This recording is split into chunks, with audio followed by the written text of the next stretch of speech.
Chittagong city corporation জাতীয়তাবাদী শ্রমিক কর্মচারী ইউনিয়নের উদ্যোগে জাতীয়তাবাদী শ্রমিক দলের দুই নেতার রোগ মুক্তি কামনায় দোয়া মাহফিল অনুষ্ঠিত হয়েছে।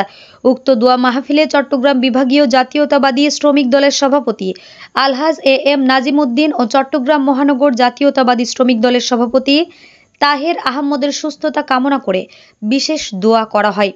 মঙ্গলবার বাদ আসর নগর ভবনে অনুষ্ঠিত এ দোয়া মাহফিলে প্রধান অতিথি হিসেবে উপস্থিত ছিলেন চট্টগ্রাম সিটি কর্পোরেশনের মেয়র ডাক্তার শাহাদাত হোসেন।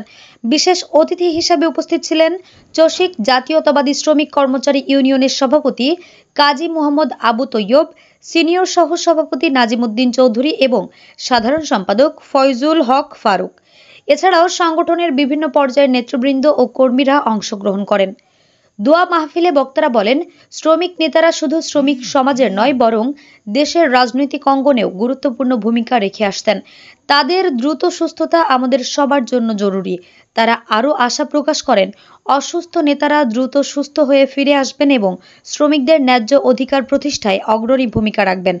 প্রধান অতিথি মেয়র ডাক্তার শাহাদাত হোসেন নেতাদের রোগ মুক্তি কামনা করে বলেন, শ্রমিক সমাজের উন্নয়ন ছাড়া দেশের সার্বিক অগ্রগতি সম্ভব নয়।